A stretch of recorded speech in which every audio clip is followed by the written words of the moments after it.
You've probably heard of him, maybe in whispers, maybe between the dusty lines of a forgotten book on a shelf. But few truly know the full story of Smaug, the most feared dragon in Middle-earth, whose name still echoes among the ruined halls of Erebor and the icy waters of Lake Town. And it's curious, because in a world filled with kings, wizards, and mythical creatures, it was a single, winged, blazing being that shaped entire destinies with just his presence. Now, here's an inconvenient truth. Most people underestimate the impact Smaug had on Middle-earth's history. They think he was just another obstacle on the bearded hero's treasure hunt. But what if I told you he was much more than that? That his rise wasn't merely a draconic whim, but a living metaphor for greed, fear, and the destructive power of ego. That his downfall, contrary to appearances, wasn't only physical but symbolic and prophetic. Yes, this video goes far beyond fantasy. Here you'll understand why Smaug wasn't just a character, he was an archetype. You'll discover how he became the greatest threat in the north, why even Gandalf was troubled by his presence, and what his death truly meant for the future of Middle-earth. Spoiler alert, there are lessons here you can apply to your own life, even if you don't have scales or wings. And if you think you already know this story, get ready to rethink everything, because what you're about to hear isn't just a summary, it's a deep, revelatory, and perhaps even uncomfortable dive. After all, we all have a bit of Smaug inside us, so the question is, do you have the guts to face it? Smaug. It's no exaggeration to say that few names in Middle-earth carry as much weight as his. He was more than just a dragon, he was a symbol of terror, a living myth that made even the bravest warrior swallow hard. And mind you, not everyone has the nerve to confront a winged beast that breathes fire and sleeps atop mountains of gold. But Smaug, the Magnificent, wasn't content with merely existing. He had to dominate. Wherever he went, he left behind a trail of smoke, destruction, and burning greed. They say he was golden and not without reason. Smaug was literally covered in gleaming scales that reflected the gold he so adored. Every movement of his was like a sunset taking flight across the sky, beautiful from afar, deadly up close. Tolkien crafted this character with masterful precision, as if he were a force of nature, a necessary imbalance to show the danger of avarice. And let's be honest, have you never met someone like that in real life? Someone who dazzles, enchants, and consumes everything around them. The legend truly takes shape when Smaug decides to leave his lair in the wilds of the Grey Mountains. Like a greedy investor sniffing out a valuable startup, he was drawn to the shimmer of Erebor, home to the dwarves and a treasure fit for kings. But unlike those who invest to grow together, Smaug arrived with destruction in his wake. He attacked, as if he already knew exactly what he wanted, and no one there was ready to handle this business. He was the personification of chaos with a purpose. If you look closely, you'll see that Smaug isn't just a mythical creature. He represents that kind of force that appears suddenly and turns the whole game upside down. He's the collapse of comfort, the arrival of the unexpected, the reminder that stability can be an illusion. And that, my friend, holds as true in Middle-earth as it does in real life. Who hasn't experienced their own personal Smaug? A loss, a rupture, a change in scenery that burned everything you thought was safe, and so begins a journey that goes far beyond fire and smoke. Because when Smaug takes the stage, the world changes, and when the world changes, those who survive have to change too. But of course, understanding where all that golden fury comes from can show us more than just an epic tale. After all, what fuels such a devastating beast? The origins of Smaug are shrouded in mist, like many of Tolkien's most feared creatures. But one thing's for sure, he came from the Grey Mountains, already exuding grandeur and hunger for wealth. And it wasn't just any wealth. It was gold, treasures, jewels that could make even the most honest soul's eyes glisten with desire. Even young and tender, as he described himself, Smaug already harbored within him an appetite bordering on the supernatural, like those audacious entrepreneurs who, from the start, proved they weren't born to play around. When he learned of Erebor and its prosperity, he didn't hesitate. He flew like a living storm toward the lonely mountain, and what happened next became legend. Dale, the prosperous neighboring city of the dwarves, was reduced to ashes in the blink of an eye, as if hell itself had been unleashed upon it. And notice, it wasn't just senseless destruction, it was strategy, it was dominance, it was Smaug taking what he believed was rightfully his. Like so many conquerors throughout human history, he acted before anyone else had a chance to react. The attack on Erebor marked a turning point not only for the dwarves, but for the entire region. That mountain, once brimming with life, art, and civilization, turned into a tomb of ashes and stagnant gold. And it's fascinating to think about. How can something so beautiful and promising suddenly become a symbol of desolation? Ever seen that happen? A company that grows too fast and implodes, a talent lost in its own ambition, a relationship that crumbles into ruin. The downfall always begins with an excess of ego, greed, or confidence. Smaug knew exactly what he was doing. He didn't come roaring for nothing. He arrived burning, shattering any possibility of resistance. The fire he unleashed on Dale was both a weapon and a warning, a message to all of Middle-earth. I've arrived, and now all of this is mine. And that, symbolically speaking, is powerful. How many times does the world come to a halt when someone or something shows up and changes everything? A new leader, a fresh idea, or even a new fear that forces us out of our comfort zone. And while the smoke still rose from the ruins of Dale and the golden halls of Erebor were being cloaked in scales and shadows, one question hung in the air. What could possibly stop a creature like that? And more than that, what was he going to do with everything now within his grasp? If there's one word to define Smaug besides devastator, it's possessive, but not that sappy, romantic kind. The kind that borders on a pathological, almost ritualistic accumulation. After seizing Erebor, Smaug fell into a habit that only grew stronger, stacking, hoarding, sinking into gold as if it were a part of him. And mind you, we're not talking about coins to buy a loaf of bread.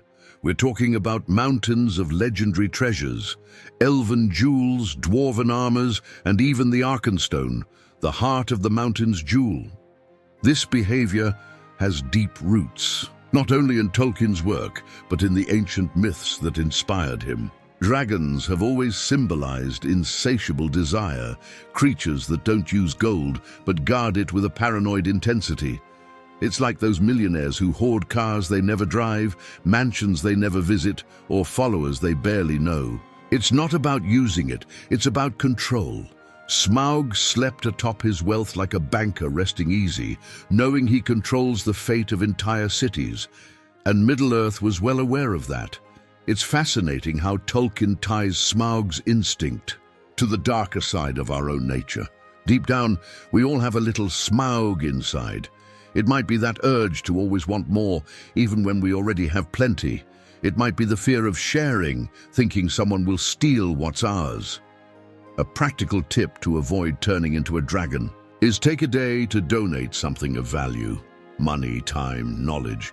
What seems like a small gesture to you might be the Arkenstone for someone lost in the dark. And Smaug knew the symbolic value of every item. He wasn't just a hoarder, he was a curator of cursed treasures. Nothing escaped his keen eye. When Bilbo later attempted to steal merely a goblet of gold, its absence would trigger fury. This shows just how much greed intertwines with obsessive control. Ever seen someone lose it over something seemingly trivial? Well, when everything is valuable, nothing can be touched. And in that, Smaug is a clear portrait of the imbalance that comes with excess. But deep down, behind all that scaled pomp, there was fear. Fear of losing what he had. fear of betrayal, fear of being less than his own legend. And it's in that fear, masquerading as power, that the chink in his armor resided. Because the more you try to protect everything, the more you reveal your true vulnerability. And speaking of vulnerability, that's when the story starts, taking an unexpected turn. Don't be fooled into thinking Smaug was all about fire, flight, and fury. The true threat wasn't just in his claws or the heat of his fiery breath, but in the mind that orchestrated every move with cold calculation. He didn't conquer Erebor merely through brute strength.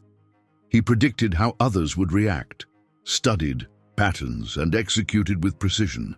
It was like watching a chess strategist who sees 10 moves ahead while the opponent is still shifting pawns. And that made him even more dangerous. A monster that thinks. Tolkien created in Smaug a rare balance between brutality and cunning. When the dwarves tried to survive in hiding, he set forests ablaze and incited despair, forcing them out of their refuges. This wasn't just cruelty, it was psychological warfare. Much like the tactics employed by history's great generals, think of Hannibal, who deceived the Romans with tricks before ambushing them. In Middle-earth, this ability made Smaug a force that couldn't be confronted head-on. Perhaps the pinnacle of his intelligence was during that tense dialogue with Bilbo. He knew someone was spying on him, even without seeing them. He could smell intentions in the air, interpreting words as if every syllable were a hidden map. When Bilbo tried to bamboozle him with riddles, Smaug responded with riddles of his own, as if playing checkers with mirrors. It was a dance between cat and mouse, but the cat had wings and razor-sharp teeth. In that moment, he wasn't just a dragon. He was a dark oracle, probing the heart of an unseen thief. Many believe that brute force trumps intelligence, but Smaug proves otherwise. He didn't reign over Erebor for so long merely because he was big, but because he was smart. And that applies outside of fantasy too. How many times have you seen the clever outsmart the strong? In the market, in business, in personal relationships, being a strategist is one of the most underestimated weapons. And if you want to apply that in everyday life, start by observing more and reacting less. Strategy is born in silence, not in shouting. It was precisely this sharp mind that kept him isolated, yet always alert. The problem: even the smartest make mistakes when vanity speaks louder than reason. And amid all that cunning, Smaug would eventually let slip something that would forever change his fate. Even the most imposing have a crack in their armor. And with Smaug, it was no different. As much as his hide gleamed like a golden fortress, there was one detail that escaped the common eye: a small, vulnerable spot on his chest, bare of scales, exposed as a reminder that no power is absolute. Bilbo, with his courage hidden beneath shyness, was the one who noticed it. And look, sometimes it's the least likely person who finds the detail that changes everything. During his stealthy visits to the treasure chamber, Bilbo risked his life for something greater: the truth. Hidden beneath the ring, he tread among mountains of gold as if walking on shattered glass.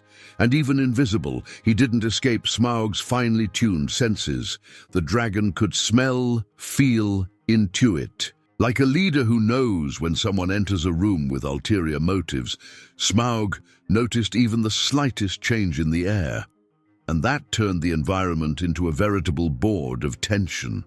But it was during one of these encounters, between one provocation and the next, that Bilbo, with sharp eyes and a quick mind, spotted the flaw in the scaled armor. A detail that to many would seem insignificant. And here lies a big lesson. Great opportunities are often hidden in the details. Others overlook. If you want to find your own opening to grow, proceed with care, even when you're scared. After all, it was fear that kept Bilbo alive, and it was his attention to detail that made him decisive. This discovery wasn't rushed. It was guarded, nurtured, until it could be used. Much like certain pieces of information we receive in life from mentors, books, or hard experiences that only make sense at the right moment. A practical tip here: always keep a notebook or a note-taking app. What seems useless today might be the key to a breakthrough tomorrow. Bilbo used his discovery wisely. He didn't confront the dragon, but he passed the information to someone who could, and so, with a whisper carried by a thrush and the wisdom of a small burglar, the crack in Smaug's fiery empire began to be exploited. Because at the end of the day, it's not the size of the enemy that matters.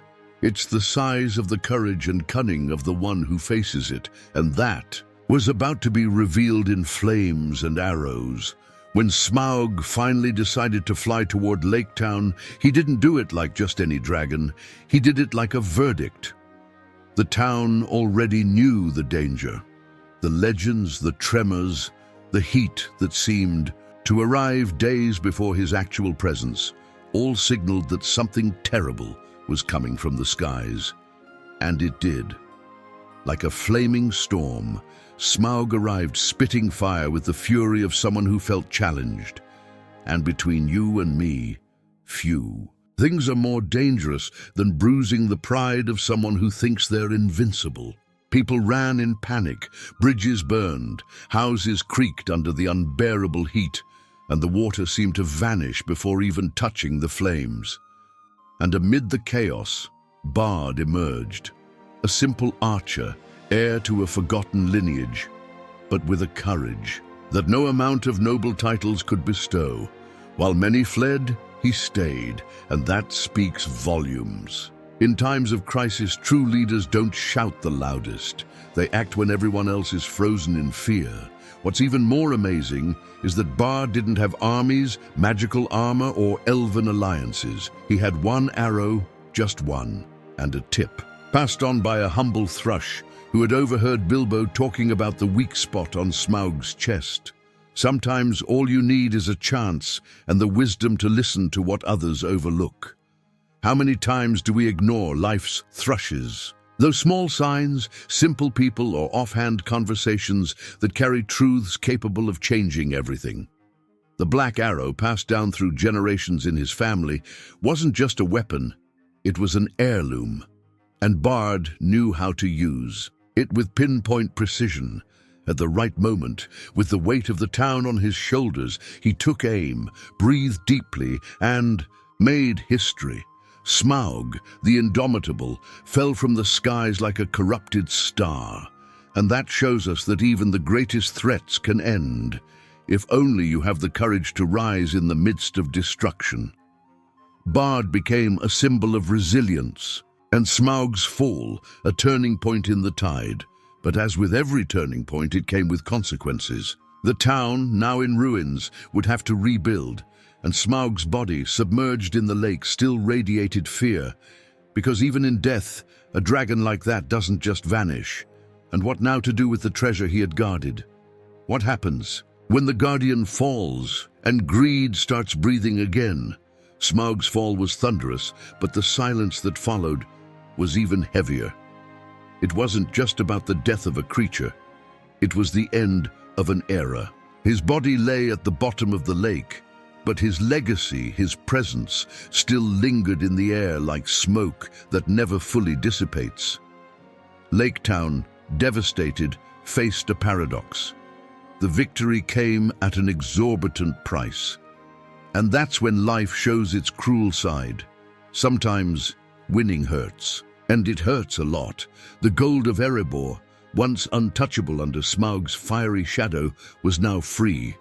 But free for whom? From that moment on, disputes, interests, fragile alliances, and empty promises began to emerge.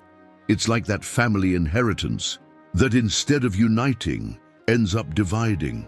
The treasure became bait, and every group involved, men, dwarves, and elves, wanted their share. The absence of the dragon revealed that often the true monster appears when fear dissipates. It goes by the name of greed. Even in death, Smaug left scars that don't heal easily. the architecture of the sunken town, the burned memories, the shattered families, and the most frightening of all, the feeling that something like this could happen again. Because when a symbol of power falls, the world doesn't breathe a sigh of relief. It wonders who will be the next to take its place. And if we look at our own world, we see the same cycle.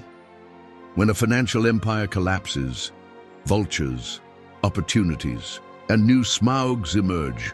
What's even more curious is that no one dared to touch the dragon's corpse. The fear was still there, ingrained in his bones. It was like a warning from Middle-earth itself. Don't mess with what has already destroyed kingdoms. And that holds true in life. There are things you conquer, but they still demand respect. Trauma, loss, downfall. These aren't things you can pretend never happened. They leave marks. And like Smaug, they may seem dormant, but they carry latent power.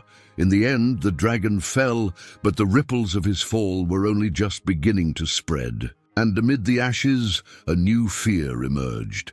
Because while some worried about the gold, others, the more attentive, already sensed an older shadow stirring. Gandalf was never one to worry for no reason. When everyone else was fixated on Erebor's gold, he was already seeing the whole board. And his greatest concern wasn't Smaug, it was who might come after him. The connection between the dragon and Sauron might seem forced at first glance, but if you think about it, there's no peace more dangerous than a monster with ambition, paired with a master of shadows who knows how to use it. Imagine Smaug allied with the Dark Lord. Middle-earth would have turned to ashes before lunchtime. That concern was one of the gears behind the mission to reclaim Erebor. It wasn't just about the dwarves and their heritage. It was about disarming a threat before it gained an even greater purpose. Smaug, on his own, was pure destruction. But in Sauron's hands, he would have become strategy, and that combination would have been fatal. It's like handing a nuclear arsenal to a tyrant. The problem isn't just the bomb, but who holds the trigger. And Gandalf, with his restless mind, knew that the movement of ancient forces wasn't coincidental. Sauron, then disguised as the necromancer, was already moving his pieces in Dol Guldur, and there's no room for two Dark Lords in the same era. Their vanity won't allow it. Smaug was wild, yes, but not foolish. He could just as well have been seduced by the promise of total domination, of burning kingdoms in the name of something greater.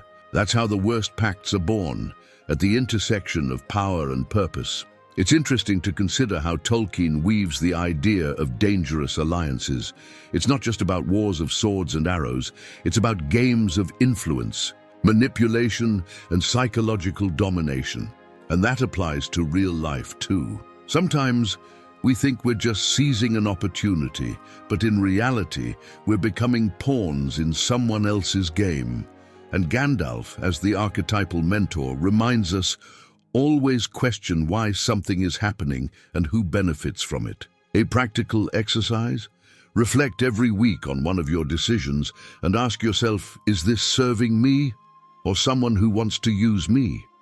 With Smaug out of the picture, fear was replaced by uncertainty. Because, as every good Tolkien story shows us, when one shadow disappears, another, even greater one, tends to take its place. And while Middle-earth's focus shifted to the gold, Sauron's eyes were already fixed on darker destinies. The size of Smaug, one of those debates that fuels both Tolkien scholars and curious fans alike. Some say he was about 18 meters long, based on the author's notes and sketches. Others, more impressed by the film adaptations, swear he exceeded 140 meters with his wings spread. And that's where the beauty of Middle-earth comes in. Not everything needs to be measured to the millimeter to be grand. The mystery, in this case, is part of the charm. Tolkien, by the way, was never obsessed with measurements. He cared more about symbolism than technical scales, and that makes sense. Smaug didn't need to fit on a ruler. He needed to fit into the collective imagination as an insurmountable threat. The dragon was as big as the fear he instilled. And let's face it, fear has a way of making everything seem larger than life. Who hasn't blown a problem out of proportion at 3 in the morning? But if we look a little closer, from a technical standpoint, there are clues that help us imagine his dimensions. For instance, he managed to squeeze into the halls of Erebor and still fly out with agility. That indicates he was indeed colossal, but with a fluid, almost reptilian anatomy. A long body, not necessarily bulky, that stretched out like a winged serpent. Think of a cross between a giant golden crocodile and a furious eagle, the perfect blend of lethal elegance and brutality. And here's a practical analogy. The size of Smaug can be compared to how we view our own challenges. They seem enormous when we're facing them head-on, but sometimes, upon closer inspection, we realize they're big, but not unbeatable. And that's liberating. If Smaug, with all his size, was defeated by a well-placed arrow, what's stopping us from conquering our own fears, traumas, and limitations? The trick is to figure out where to aim. In the end, whether Smaug measured 18 or 140 meters is almost irrelevant, because the impact he had, in history, in hearts, on the maps of Middle-earth, is truly immeasurable. And perhaps that's exactly why he still lives on in the imagination of so many. After all, what's a little exaggeration when you're talking about the most feared dragon of all? So, after all this, tell me, what are you going to do with this knowledge? Will you let it lie dormant like the gold beneath Smaug's scales, bright but motionless? Or will you use it like Bard used the black arrow, with purpose, precision, and courage? Because look, understanding the dragon story is just the beginning. The true power lies in applying these lessons, identifying your fears, acknowledging your greed, overcoming your own arrogance. How many times have you found yourself hoarding things, possessions, grudges, missed opportunities, only to realize you were becoming the guardian of a treasure that imprisons you? How many times have you avoided looking at your vulnerability, as if not having a weak spot were a sign of strength? The truth is, even Smaug fell. And if even a dragon can be defeated, what's stopping you from transforming your own story? Now it's up to you. Middle-earth has already had its cycle of fire, shadow, and renewal. And your life, will it continue to be consumed by empty desires, or will you start forging something truly grand out of what you've learned here? If this video sparked something inside you, even if it's just a spark, don't let that flame go out. Comment down below, which part of Smaug's story made you think the most? What was the toughest dragon you've ever faced? I want to hear from you. I want to see you grow. And of course, if you want to keep exploring the myths, lessons, and secrets of Middle-earth in depth, subscribe to the channel and hit that notification bell. The next journey is already on the horizon.